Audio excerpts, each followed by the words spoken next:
Welcome to another episode of the Locked It series, where we share with you how we actually sell some challenging listings and how we sell some listings at record prices, right?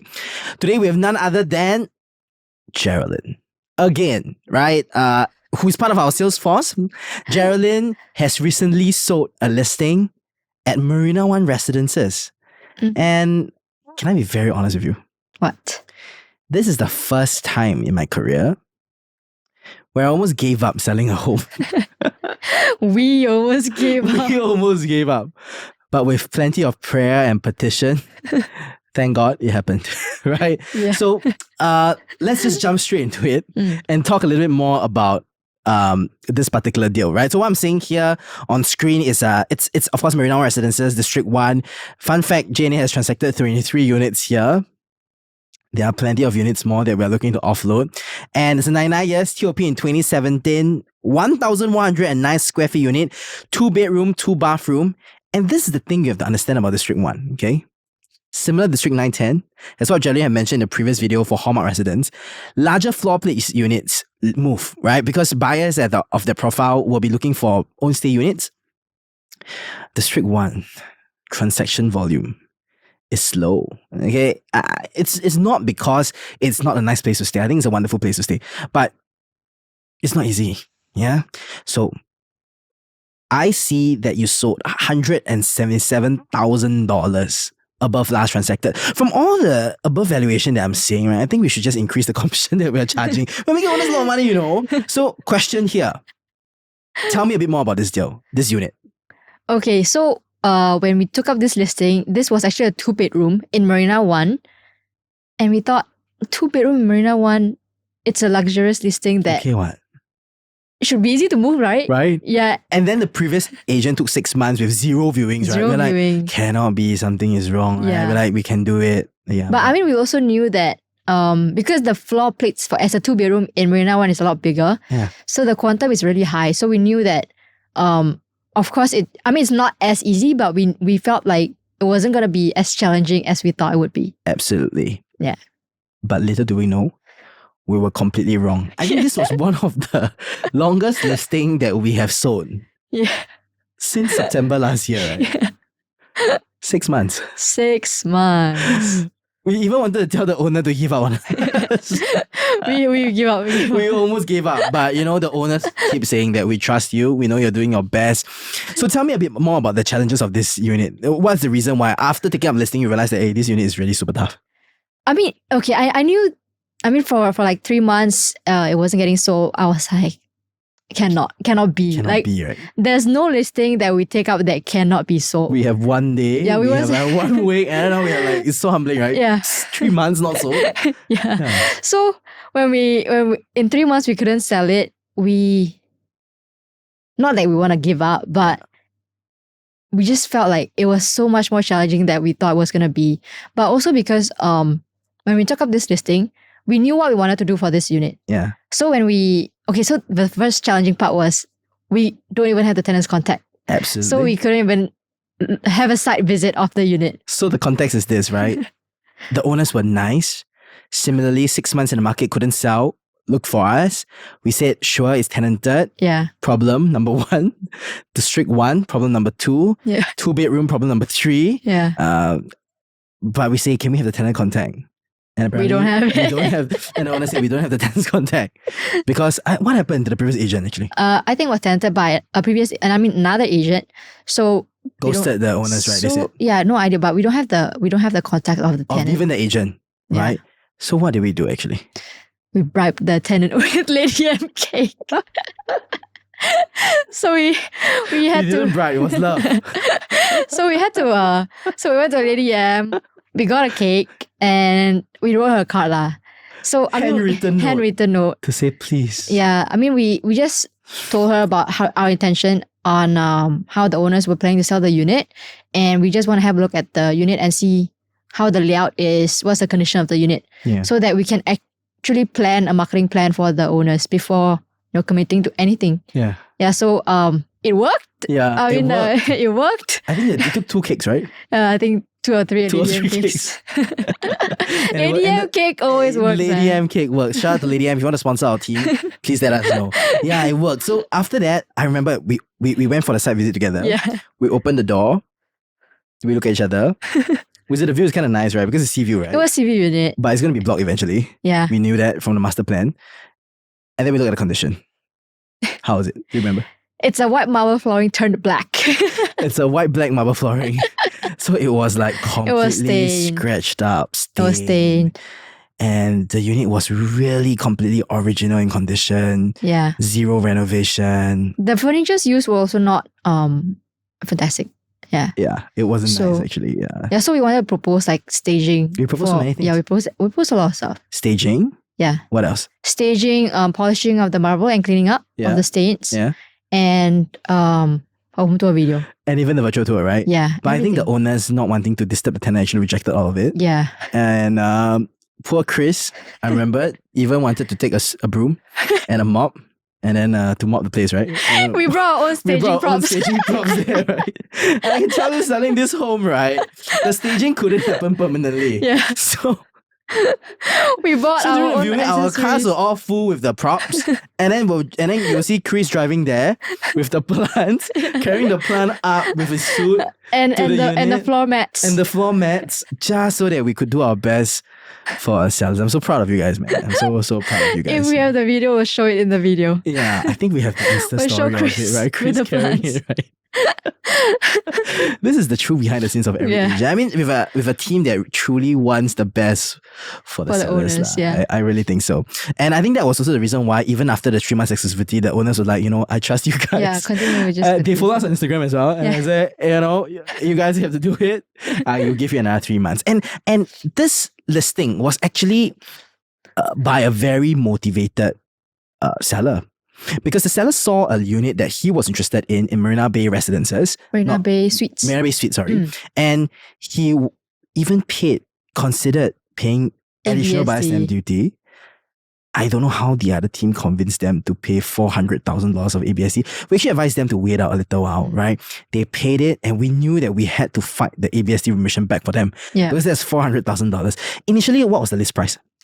The list price was initially 2.8 million. And then it was closed at 2.5, right? Yeah. With the last transacted at 2.3 million, right? So I think one thing to note from this is that sometimes bank valuation or SRX valuation isn't the most accurate. Actually, what's most accurate is the demand on the ground. Yeah. So that's the reason why we always look at last transacted pricing, and we test based on the listings that we have online from all the portals as well as the social media channels that we have to see actually what is a good price to take. And this takes a full-time team behind the scenes to track, right?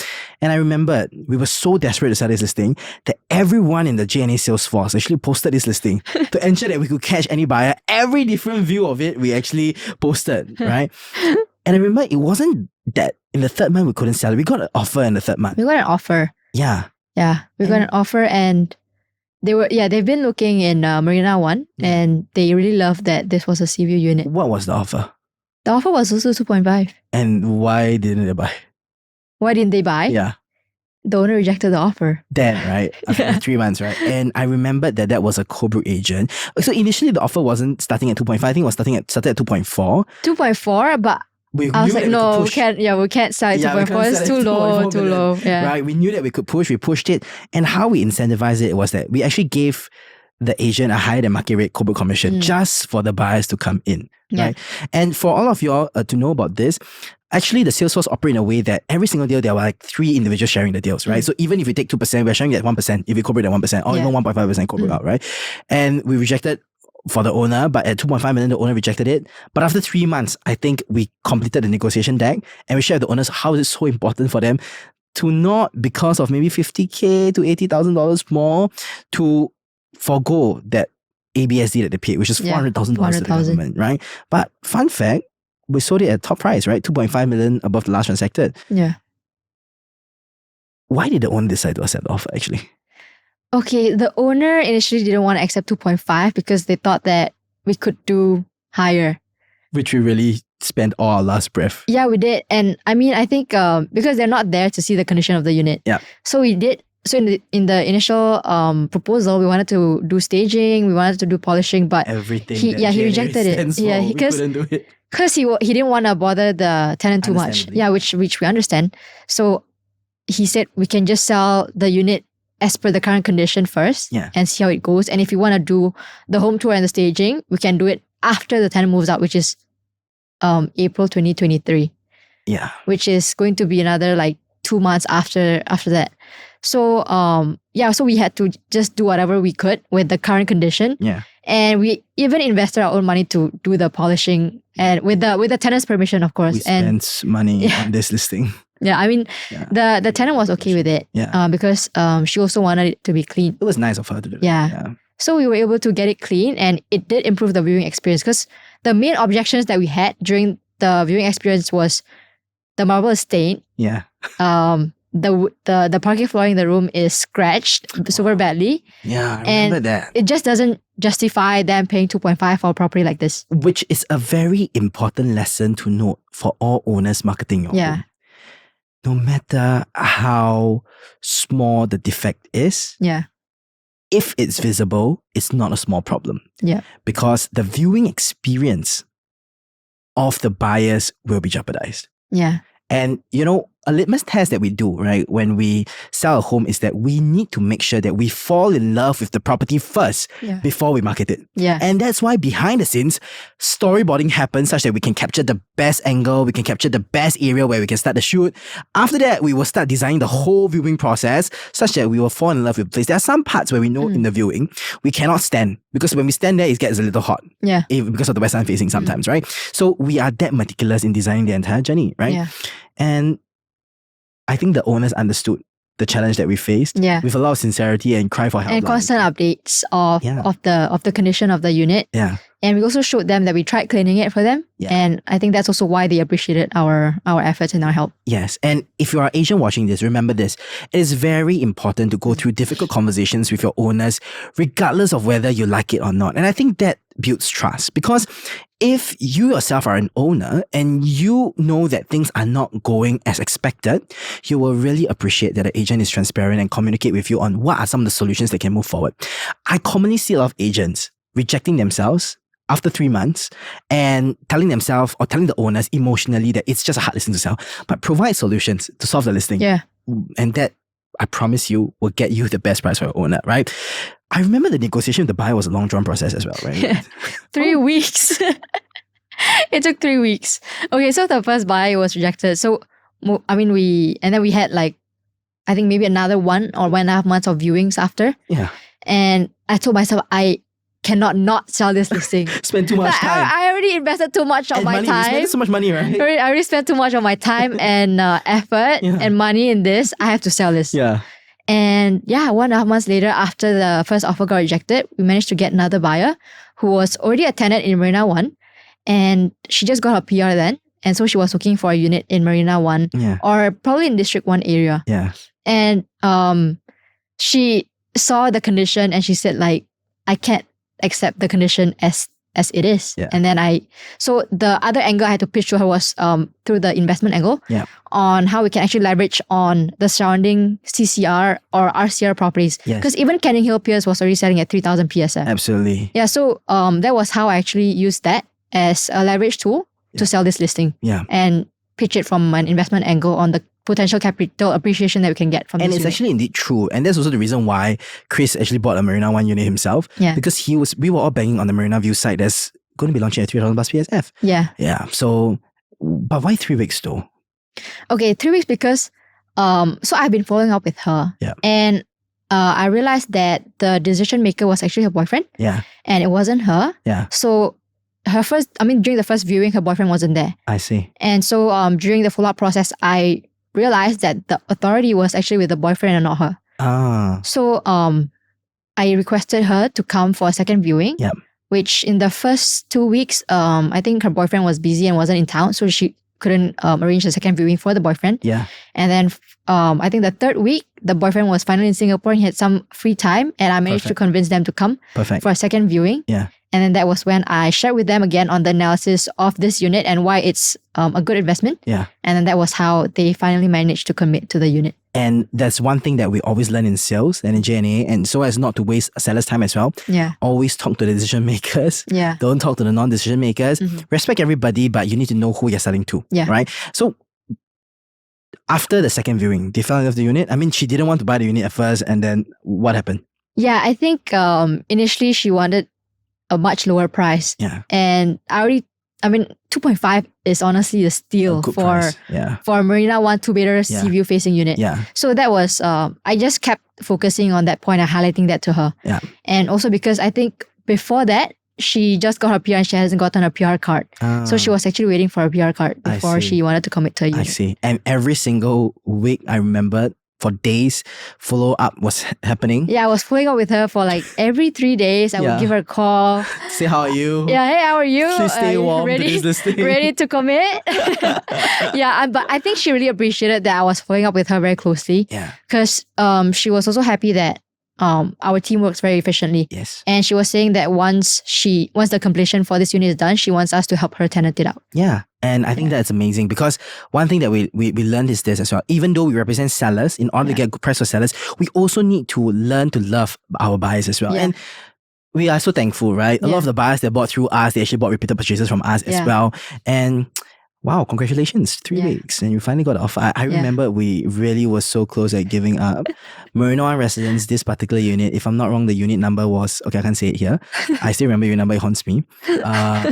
The sellers were happy after the deal. The buyers were happy after the deal.